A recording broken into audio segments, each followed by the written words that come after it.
반갑습니다. 네, 오랜만에 보는 분들도 많네요. 반가워요. 자, 우리 며칠 전에 이야기했듯이 이제 발심 수행장을 할 차례입니다. 이제 발심 수행장. 첫 번째 이제 어떻게 시작하냐 하면 모든 부처님이 정멸궁을 장엄하심은 많은 세월에 욕심을 버리고 고행을 하시며 허다한 중생들이 화택 속에서 윤회함은 한량없는 세상에 담력을 버리지 못함 때문이니라. 막지 않는 천당에 이르는 이가 적은 것은 삼독의 번뇌로 자기 집 재물을 삼으며 끌어들이지 않은 악도에 들어가는 이가 많은 것은 사대 육신 오용락으로 허망한 마음의 보물을 삼음 때문이니라. 이렇게 이제 계속 이어집니다. 오늘은 조금씩 하고 설명하고 조금씩 하고 설명하고 이렇게 하겠습니다. 여기 이제 원래 원문은 운율이 맞게 딱딱 되어 있습니다. 원효스님이 아주 뛰어난 문장가라. 원문은 이래요. 부재불재불이 장음정멸궁은 다급해의 사요고행이요 중생이 윤회 화택문은 무량세의 담요불산이라. 무방천당의 소왕지자는 삼독 번뇌로 위자가지요 무효악도의 다왕입자는 사사오욕으로 위망신부원이라. 예, 이렇게 시작을 하고 있습니다. 모든 부처님이 정멸궁을 장엄하심은 많은 세월의 욕심을 버리고 고행을 하시며 중생들이 화택 속에서 윤회함은 한량없는 세상에 담력을 버리지 못했기 때문이다. 이렇게 첫 문장을 시작하고 있습니다. 부처님들은 욕망을 버리고 고행을 해서 정멸궁에 다 계시는 거고, 정멸궁에 계신단 말은 열반적정을 얻어서 깨침을 얻어서 부처가 되었다 그런 말이죠. 우리 중생들은 탐욕을 부리지 못해가지고 화택 속에서 윤회한다. 화택이라고 하면 불타는 집, 화재할 때 화자, 택은 주택할 때 택자, 불타는 집에서 윤회한다. 여기 불타는 집은 법화경에 나오는 비유지요. 법화경에 집이 불타고 있는데 그 안에 아이들이 장난감을 가지고 노니라고 정신이 팔려가지고 집이 불타고 있는지도 모르고 막 놀고 있더라. 그런 이야기가 법화경에 나옵니다. 여기서 이제 화택문 하면 이 욕망으로 불타는 사바세계를 이야기하는 거죠. 우리 중생들이 이 사바세계를 끊임없이 윤회하는 것은 담력을 버리지 못했기 때문이다. 원효스님이 발심수행장, 발심을 해서 열심히 수행할 것을 권하는 그런 글의 제일 첫 번째 문장으로 이야기하신 것이 욕심 이야기입니다. 욕심,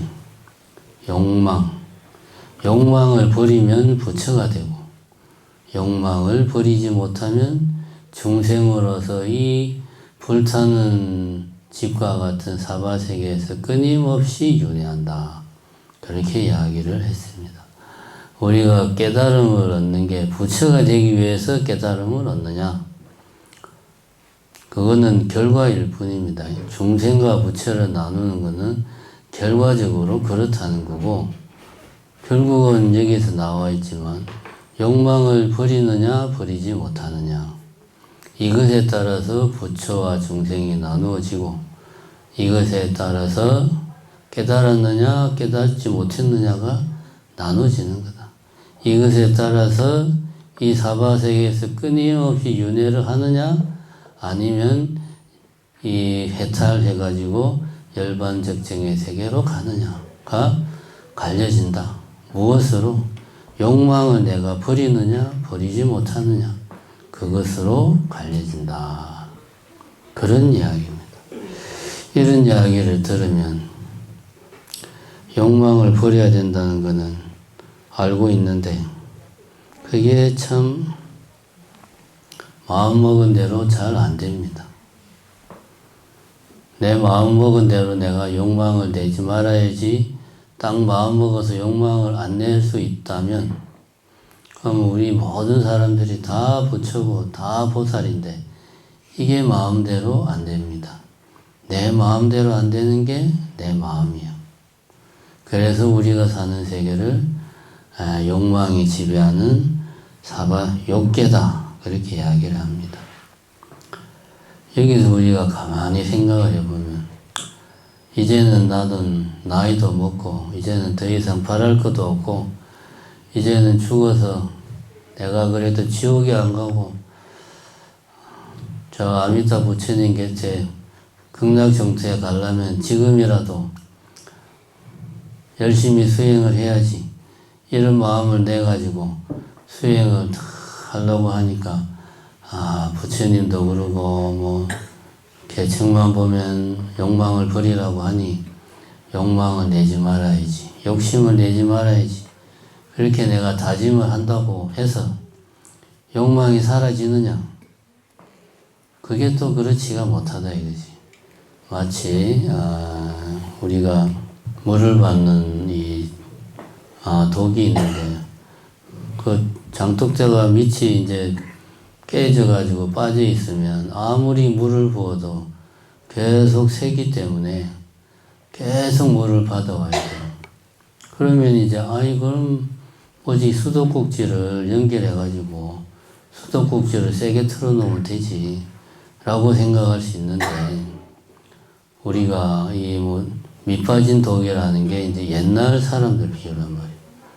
그럼 독에다 물을 채우려면 우물가까지 가가지고 물을 길어 와가지고 또 물을 채워. 근데 밑이 빠져서 물이 빠져. 그럼 또 저기 우물가에 가서 또 물을 떠가지고 와서 또 물을 채워. 고생이 말이 아닙니다. 욕망은 내가 버려야지 해도 버려도 또 생기고 버려도 또 생기고 버려도 또 생깁니다. 마치 아주 딱 돌아서면 나는 잡초랑 똑같아요. 마당에 잡초가 그렇잖아요. 메고 나면 다음날 되면 또 언제 그랬는지 또 이놈들이 올라와 있고 또 하루 종일 그냥 쪼그리고 앉아가지고 다 뽑고 나면 다음날 되면 또 올라와 있고 끊임없이 올라옵니다. 결국 문제는 뽑아도 욕망이라는 이 잡초는 뽑아도 끝이 없어. 그러면 어떻게 해야 됩니까? 아예 그냥 잡초가 자라나지 못하게끔 만들어야 됩니다. 문제는 어떻게 하면 우리가 욕망이라는 이 잡초가 계속 자라지 못하게 할 수 있나? 요게 문제다. 이게 수행이다. 수행이 다른 게 아닙니다. 욕망이라는 잡초가 영원히 내 마음이라는 이 밭에서 자라나지 않도록 하는 게 수행이다. 어떻게 하면 그렇게 되느냐? 욕망을 일으키는 내 마음을 내가 똑바로 관찰하기만 하면 욕망은 사라진다. 이거는 조사 스님들이 하나같이 하는 이야기입니다. 보면 사라진다. 욕망이든 망상이든 뭐든 간에 내가 보면 사라지게 되어 있습니다. 문제는 그걸 내가 직시하지 못하니까 사라지지가 않고 계속 자라나는 겁니다. 우리가 이렇게 부처님이나 조사 스님들이 욕망을 버려라 한다고 해서 억지로 그냥 욕망을 버리려고 막 노력하는 거는 마당에 잡초를 뽑을 생각은 안 하고 무거운 돌을 밖에 가서 산에 가서 들고 와가지고 끙끙거리면서 산에 가서 무거운 돌을 들고 와서 잡초 위에다가 돌을 이렇게 깔아 놓는 거하고 똑같아요. 나중에 돌을 치우면 다시 올라옵니다. 똑같은 거예요. 뿌리채 완전히 뽑고 자라날 수 없는 환경을 만들어야 돼. 그게 수행이다. 내가 나의 욕망을 똑바로 직시하면 사라질 수밖에 없다. 이 점 먼저 명심을 해야 됩니다. 그 제 방에 가면 차 마시는데 뒤쪽에 원사 스님께서 써주신 글이 있습니다. 보신 분들도 있겠지만 이욕실상이라 이욕 욕심을 이자는 이제 이별한다, 분리한다. 그러면 욕심을 떠나면 실상, 곧 실상이다. 욕심을 떠난 자리가 곧 실상, 연기실상의 자리, 열반의 자리다. 욕심을 버리면 실상을 볼 수 있다. 진리를 볼 수 있다. 그런 말입니다. 결국 우리가 깨닫는다는 것은 다른 게 아니다. 내 안에 있는 가장 근원적인 욕심까지 그 뿌리를 완전히 뽑아버리는 게 불교에서 말하는 깨달음이다. 그래서 원효 스님이 발심수행장에서 제일 먼저 욕심을 버릴 것을 이야기하고 있는 겁니다. 제일 중요하게 또 그게 핵심이기 때문에 그것을 제일 먼저 이야기를 하고 있습니다. 그 다음에 여기 보면 이제 사사오욕으로 위망신보라 그런 말이 나옵니다. 4마리 뱀과 5개의 용락으로 허망한 마음의 보물을 삼는다. 누가? 우리 중생들이. 그래가지고 악도, 지옥에서는 부르지도 않는데 우리 마음이 4마리의 뱀과 5가지 욕망을 허망한 마음의 보배로 삼아가지고 우리가 부르지도 않는데 다들 지옥으로 가고 극락세계는 막는 사람이 없는데도 오는 사람이 없다 이거예요. 이 사사오욕은 얼마 전에 그 안수정등 이야기할 때 4마리 뱀 이야기를 했습니다. 어떤 사람이 황야를 가다가 코끼리가 쫓아가지고 우물 속으로 도망갔는데 가서 보니까 우물의 4가지 방향에서 뱀 4마리가 혈은 달름거리고 곧 나를 잡아 죽일 듯이 그러고 있더라. 이 4마리 뱀은 곧 지수화풍을 의미하는 겁니다.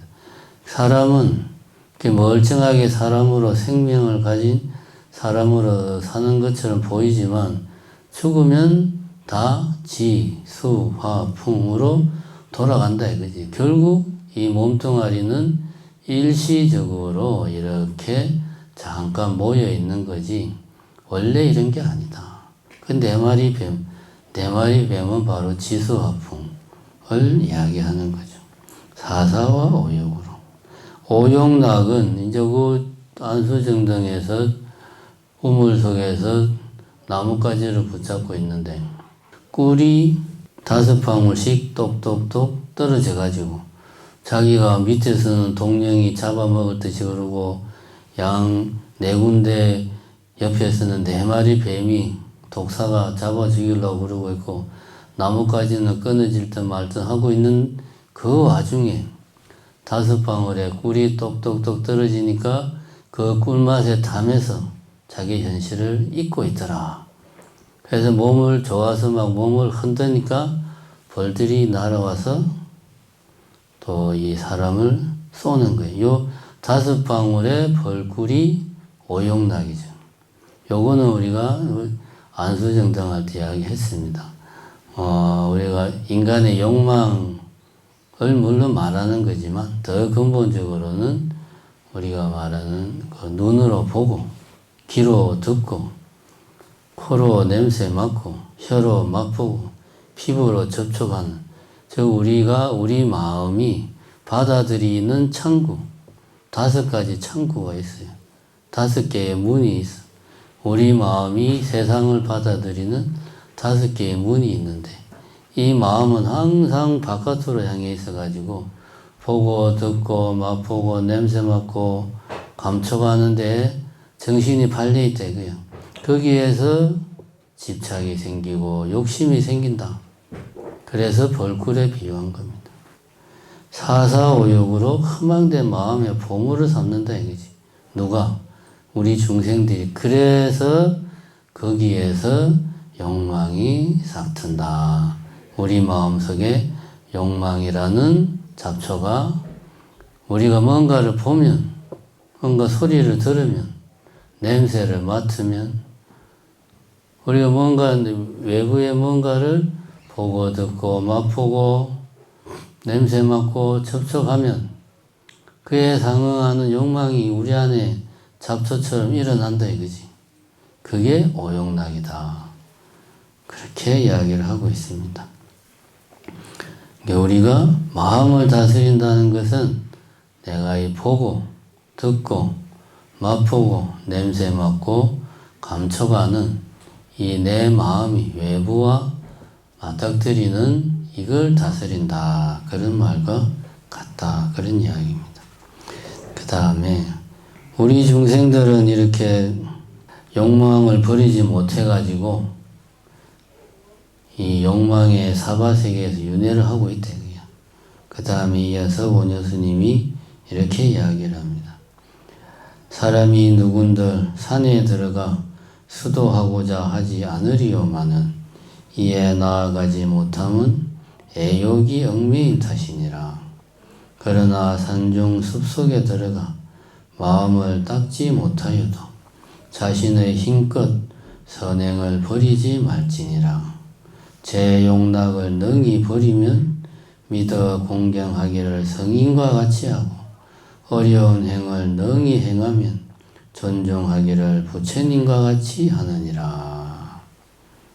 우리가 지금 이렇게 욕망 때문에 사바세계에서 윤회를 하고 있는데 중생들이 누가 원효 스님이 보기에 중생들이 다 산에 들어가서 열심히 수행하고 싶은 마음이 왜 없겠냐. 그런데 가족이 발목을 잡고 자식이 발목을 잡고 애인이 발목을 잡고 이런 애욕의 그물 때문에 이런저런 거를 털어버리고 산에 들어가서 입산수도를 하지 못한다 이거지. 그러면은 나는 이번 생에는 걸렸구나 이렇게 생각하지 말고 원효 스님이 이렇게 이야기하죠. 비록 산속에 들어가서 수행을 하지 못해도 자신의 능력에 따라 선행을 놓지 말라. 능력 닿는 대로 굳이 산에 들어가서 수행을 해야 그것이 수행이냐. 이런저런 상황 때문에 입산수도하지 못한다면 자신이 있는 곳에서 능력에 맞게 수행을 해라. 선행을 해라. 선행이라는 게 뭐냐? 그 뒤에는 또 난행, 어려운 행을 능히 행하고 그 다음에는 자기의 즐거움을 능히 제 욕락을 능히 버리고 그런 이야기가 나옵니다. 보면은 선행이라는 것은 뭐냐? 앞에서 처음에 원효 스님이 욕망을 버리는 게 수행이다. 욕망을 버린다는 것은 내 마음속에서 잡초처럼 일어나는 욕망을 내가 똑똑하게 관찰할 때 욕망은 저절로 사라진다. 그런 이야기를 했습니다. 선행은 다른 게 아닙니다. 이렇게 내가 욕망을 버리는데 도움이 되는 모든 행동이 선행이다. 그런데 이게 쉬운 게 아니야. 그래가지고 어려운 행을 능히 행하면 존중하기를 부처님과 같이 한다. 이게 쉬운 일이 아니다. 난행, 어려운 행이 되겠지. 내 욕망을 버리는 것이 어려운 일이 아니야. 그래서 어려운 일을 행하면 마치 부처님과 같고 그 다음 내 스스로가 욕망을 내 스스로 버리면 성인과 같다. 그러니까 난행 어려운 일을 하는 거나 욕망을 버리는 거나 같은 말이다. 그것이 곧 성인이 되는 길이고 그것이 곧 부처가 되는 길이다. 앞에 한 이야기를 풀어서 다시 이야기를 하고 있어요.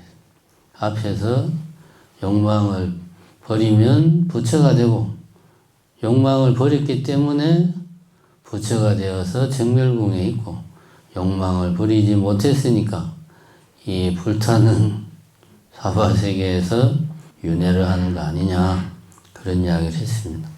그러면 선행이라고 하는 건 다른 게 아니다. 욕망을 버리는 게 선행이다. 그것은 쉬운 일이 아니다. 어려운 일이다. 쉽게 안 된다. 왜냐? 지금까지 우리는 내 욕망이 이끄는 대로 평생을 살아왔어요. 나는 그렇게 안 살았는데요. 내 남편 위해서, 자식 위해서 내가 먹고 싶은 거 안 먹고 입고 싶은 거 안 입고 살았는데 나는 내 욕망을 위해서 산 적이 없어요. 라고 말할 수 있을지 모르지만 그것만큼 큰 욕망이 어디 있습니까? 자식 위해서 내 자식 잘 되는 거 보고 싶다. 내 남편 잘 되는 거 보고 싶다. 이것만큼 강한 집착, 강한 욕망이 어디 있습니까? 나쁘다는 이야기는 아니지만 근본 뿌리는 똑같은 거예요. 하다못해 반찬을 먹을 때도 내가 좋아하는 반찬이 있고 손이 잘 가는 반찬이 있고 싫어하는 반찬이 있고 밥을 먹어도 뭐 나는 진밥은 싫어. 꼬들꼬들한 밥이 좋아. 이런 것들이 다 내 마음에서 분별심 내서 내가 원하는 욕망인 거예요. 욕망이라고 하는 게 꼭 무슨 좋은 옷 입고 좋은 차 타고 좋은 집에 살고 싶다. 그런 것만 말하는 게 아닙니다. 우리 중생들은 숨 쉬는 게 욕망이에요. 그냥 말하는 게 욕망이에요. 그럼 이렇게 말하면 아니 그럼 부처님은 그러면 부처님도 우리와 똑같은 중생의 몸을 받아가지고 수행을 해서 깨달았는데요. 그러면 부처님은 욕망을 어떻게 해서 깨달음을 얻은 거냐? 우리가 이런 의문을 가질 수가 있습니다. 부처님도 처음에는 모든 욕망을 다 버리기 위해서 고행을 했습니다. 5년 동안 고행을 해서 거의 죽음에 이를 정도로 극한의 고행을 했는데도 깨달음을 얻지 못했어요. 욕망을 억지로 없애려고 하면 안 된다는 것을 부처님이 깨닫고 아 이게 아니구나 하는 걸 깨닫고 수자타가 주는 우유죽을 먹고 그 뒤부터 아까 말한 위파사나 수행, 사마타 수행 부처님이 당신이 스스로 만든 수행법으로 마침내 정각에 이르셨다 이겁니다. 그러니까 욕망을 버린다는 것은 우리가 살아가는데 꼭 필요한 것들 자체를까지도 부정하는 게 아니에요. 사람이 먹어야 살고 추우면 옷을 입어야 돼. 부처님도 하루에 한 끼 식사를 하셨고 부처님도 옷을 입었지. 실제로 인도에 가면 자이나교 같은 경우는 수행자들이 옷을 다 벗고 있습니다. 하나도 안 걸치고 홀라당 벗고 있어요. 근데 부처님은 그렇게까지는 안 했거든. 옷은 입고 밥은 먹고 필요한 생활에 필요한 것들을 해야 돼요. 하지만 그런 것들이 정도를 지나치거나 분별심으로 집착하거나 탐욕을 내거나 내가 이건 좋아 이건 싫어 따지거나 이렇게 가면 그것이 우리에게 번뇌를 일으킨다 라고 부처님은 보신 겁니다. 욕망 그 자체를 부정한 게 아니라 욕망으로 인해서 우리 마음속에 분별심이 생기고 집착이 생기고 고통이 생기고 번뇌가 생긴다 이거야. 그런 것들이 나쁜 거야. 그런 고리를 끊어야 된다. 그렇게 이야기를 했습니다. 그래서 욕망을 버린다는 말, 그것은 어려운 일이고 자기 욕망을 버리는 것은 쉬운 일이 아니요. 이런 것들은 한마디로 말하면 내 마음속에서 내 욕망이 일어나고 잡초처럼 일어나는 이 욕망을 내가 똑똑히 지켜보면 다 사라진다는 것을 잘 명심을 하고 그렇게 대할 것이다. 세 번째까지만 하고 끝내겠습니다. 그 다음에 재물을 아끼고 탐함은 마구니의 본속이요 자비로 보시함은 법왕의 자년이라. 높은 산 험한 바위는 지혜 있는 이가 거처할 곳이요 푸른 솔 깊은 골짜기는 수행하는 이가 깃들 곳이니라. 시장하면 나무 열매를 먹어서 줄인 창자를 위로하고 갈증나면 흐르는 물을 마셔서 목마른 생각을 실지니라.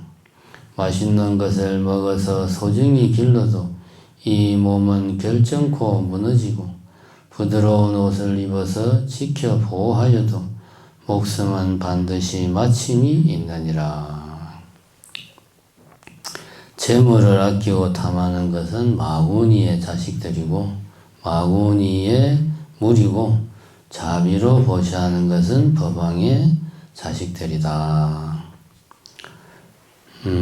맞는 이야기죠. 여기서 이제 우리가 계속 하는 이야기지만 보시를 한다는 것을 재물에만 한정시키지 말고 내가 능력이 있으면 능력을 보시하고 그 다음에 시간이 있으면 시간을 보시해서 무슨 봉사를 하고 능력도 없고 시간도 없으면 그때는 이제 재물로 보시를 하고 능력도 없고 시간도 없고 돈도 없으면 뭐로 보시하면 됩니까? 마음으로 보시하면 됩니다. 다른 사람들을 위해서 열심히 기도하면 돼요. 그 마음으로 보시를 하면 돼요. 그게 자비심이다. 꼭 보시가 없는 돈, 있는 돈, 없는 돈 다 팔아가지고 저래 보시하라는 게 아닙니다. 우리가 무슨 통일교도 아니고 뭡니까 신천지도 아니고 말이야. 대순진리에도 아니고 제사 한번 지내는데 5천만 원씩 내라 해서 절집은 그런 데가 아니에요. 돈 내는 거는 내가 능력이 있으면 낼 게 돈밖에 없다. 그러면 돈으로 보시하는 거예요. 근데 나는 이런저런 능력도 있고 시간도 많아. 그럼 봉사하는 거예요. 이도저도 안 되면 마음으로 열심히 기도하시면 됩니다. 보시하는 방법은 여러 가지가 있어요. 한 가지만 있는 게 아니다. 물론 주지인 제 입장에서야 재물로 보시하는 게 제일 좋지. 근데 그건 그거고 어쨌든 보시는 여러 가지 방법이고 중요한 것은 보시는 자비로 보시하는 거다. 자비심으로 보시하는 거다. 이것이 중요하다. 어떤 마음으로 보시하는가 하는 게 중요하다. 그 다음에 높은 산 험한 바위는 지혜 있는 이가 거처할 곳이요 푸른 솔 깊은 골짜기는 수행하는 이가 깃들 곳이니라.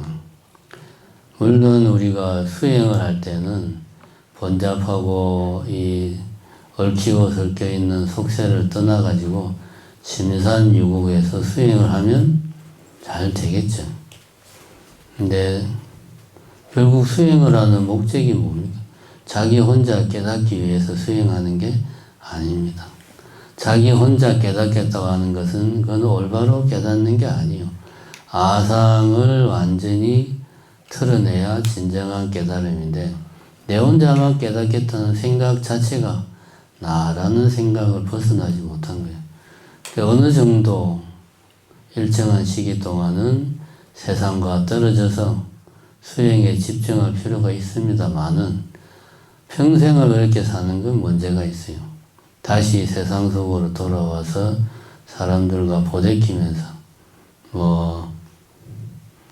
기독교식으로 말하면 이 세상의 가장 낮은 곳에서 봉사하고 보시하는 것이 진정한 보살의 행위입니다. 이런 것들이 일생에서 필요는 하지만 항상 그렇게 살 필요는 없다. 다만 우리가 속세에 살면서 내 마음이 심산유곡에서 수행을 한다는 그런 마음으로 우리가 살아야 된다 이겁니다. 그런 마음으로 사는 게 어떤 거냐 뒤에 나옵니다. 시장하면 나무 열매를 먹어서 줄인 창자를 위로하고 갈증나면 흐르는 물을 마셔서 목마른 생각을 실지니라. 배가 고프면 배만 채우면 되고 목이 마르면 갈증만 죽이면 됩니다. 배가 고픈데 꼭 어디 가서 뭘 먹어야 되고 고기를 꼭 먹어야 되고 한우 투프를 먹어야 되고 이건 아니죠. 배가 고프면 배만 채우면 돼요. 뭘 먹는지는 중요한 게 아닙니다. 부처님도 중생의 몸을 가지고 있기 때문에 당연히 식사를 하셨어요. 부처님은 신도들이 주는 거를 아무 구별을 하지 않고 차별하지 않고 이거는 고기니까 안 먹고 이거는 가난한 사람이 준 맛이 없는 거니까 안 먹고 그런 거 없이 당신이 직접 탁발을 해가지고 7집을 돌아가지고 주는 대로 받아왔고 7집을 돌았는데 아무 데서도 주는 게 없으면 그날은 굶고 그렇게 부처님도 살았어요. 중요한 것은 주는 대로 먹는 거고 배가 고프면 배만 채우면 되는 거지 배를 채운다는 이유로 자기 집착, 욕망, 탐욕을 채우려고 해서는 안 된다. 배를 채운다고 말을 해놓고 정작 자기 욕망을 채우는 게 우리 중생입니다. 기왕 먹는 거 어디 가서 그 집이 뭘 잘하는데 가서 먹고 이거는 배를 채우는 게 아니고 욕망을 채우는 거다. 그 이야기를 하고 있는 겁니다. 속세에 살면서도 내가 심산유곡에서 수행하는 사람처럼 사는 마음가짐이 바로 이런 겁니다. 심산유곡에 살면서도 가릴 거 다 가리고 먹고 싶은 것만 골라서 먹고 맨날 전화해서 신도들한테 뭐 가져와라 시켜가지고 좋은 것만 먹으면 그거는 아무 소용없고 사람들 고생만 시키는 거예요. 속세에 있으면서도 수행하는 마음으로 먹는 거에 분별심을 내지 않고 그렇게 사는 것, 그 이야기를 하고 있습니다. 그래서 바로 제가 한 이야기를 원효 스님이 이어서 확실하게 확인사설을 하고 있습니다.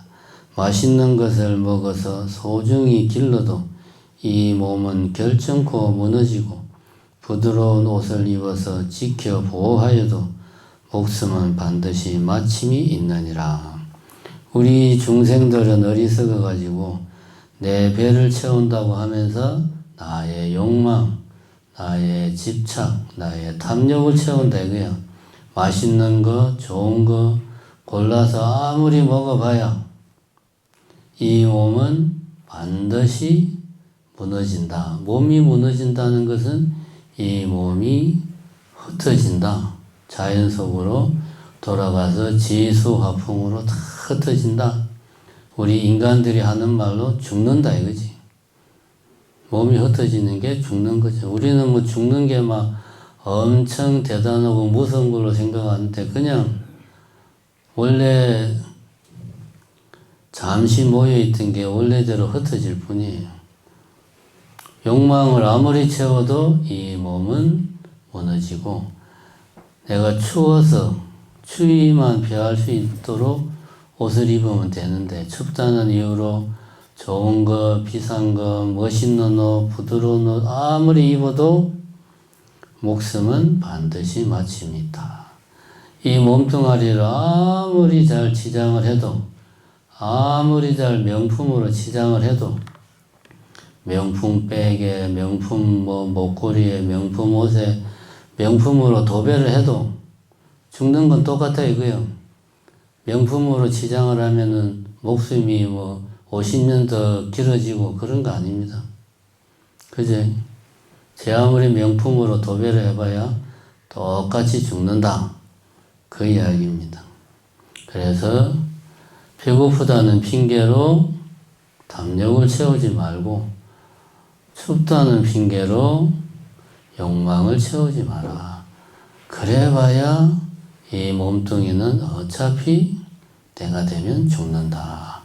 너는 왜 그걸 모르고 엉뚱한 위에서 똑똑똑 떨어지는 볼꿀맛에 취해가지고 내 현실을 모르느냐.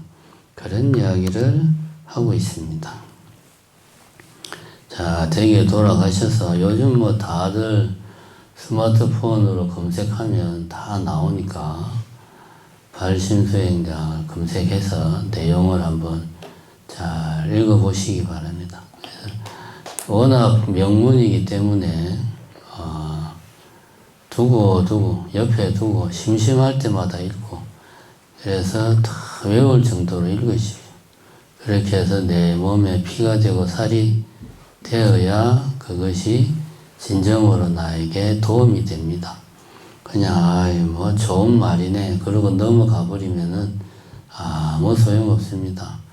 원래 훌륭한 스님, 큰 스님들 법문일수록 뻔한 이야기밖에 안 해요. 당연한 이야기. 근데 우리가 그걸 못해. 발심수행장도 보면 그냥 보면 뭐 너무 좋은 이야기, 뻔한 이야기만 자기는 그렇게 하나 속으로 그런 생각이 드는 그런 말만 하고 있습니다. 근데 그렇게 해야 우리가 깨달음에 이른다. 댁에 돌아가셔서 자주 보시기 바랍니다. 감사합니다.